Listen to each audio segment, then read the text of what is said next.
Most people think technology power comes from having the best products, the fastest phones, the smartest AI, the most advanced cars. But if a single semiconductor bottleneck tightens, all of that stops.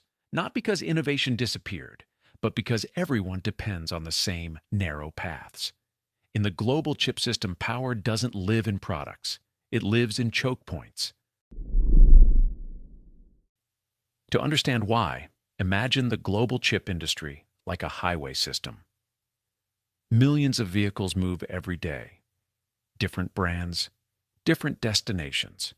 But if all those vehicles must cross just a few bridges, whoever controls the bridges controls the traffic. Semiconductors work the same way. So who do you think really controls this? Governments, corporations like NVIDIA, or something else entirely? Pause the video and write your answer in the comments. Let's start with chip design.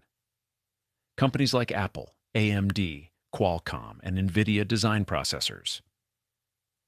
They decide what a chip can do, how fast it runs, and how efficient it is. But here's the first choke point most people never hear about. Almost all advanced chip designs depend on the same software tools. Those tools are built by just two companies, Synopsys and Cadence. If you want to design a modern chip, you don't really have a choice. You use their software, or you don't design chips at all. Next comes manufacturing. Designs mean nothing unless someone can actually build the chip. This is where companies like TSMC, Samsung, and Intel enter the picture. But advanced manufacturing is not evenly distributed. For the most cutting-edge chips, one company dominates. TSMC. This didn't happen because others failed to invest. It happened because advanced manufacturing requires decades of experience, extreme precision, and tolerance for repeated failure. A modern fab costs tens of billions of dollars. But money alone is not enough. What matters is yield, consistency, the ability to run thousands of process steps every hour, every day with almost no mistakes. Then comes the most extreme choke point of all: the machines that make chips possible. Advanced chips rely on extreme ultraviolet lithography. Only one company on Earth can build these machines: ASML, based in the Netherlands. Each machine costs hundreds of millions of dollars. Without them, advanced chip production stops. It doesn't matter how many factories you have.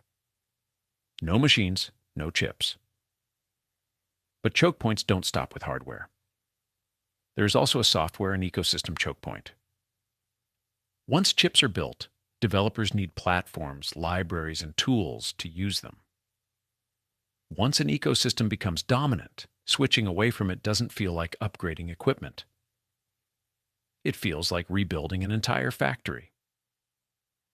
This creates lock-in, not through force, but through habit.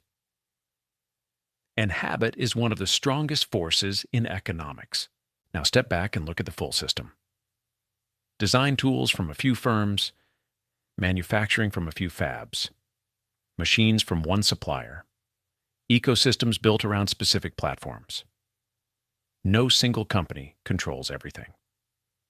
But together they form a chain with very few alternative paths. That is what makes choke points so powerful. This is why governments are worried. The United States, Europe, Japan, and China are investing heavily in semiconductor resilience. New factories are announced. Subsidies are allocated. National strategies are written. But removing a choke point is harder than building a factory. You can fund buildings quickly. You cannot compress decades of learning. Time remains the hardest input to replace. The result is a semiconductor system that is efficient but fragile. Optimized but not redundant.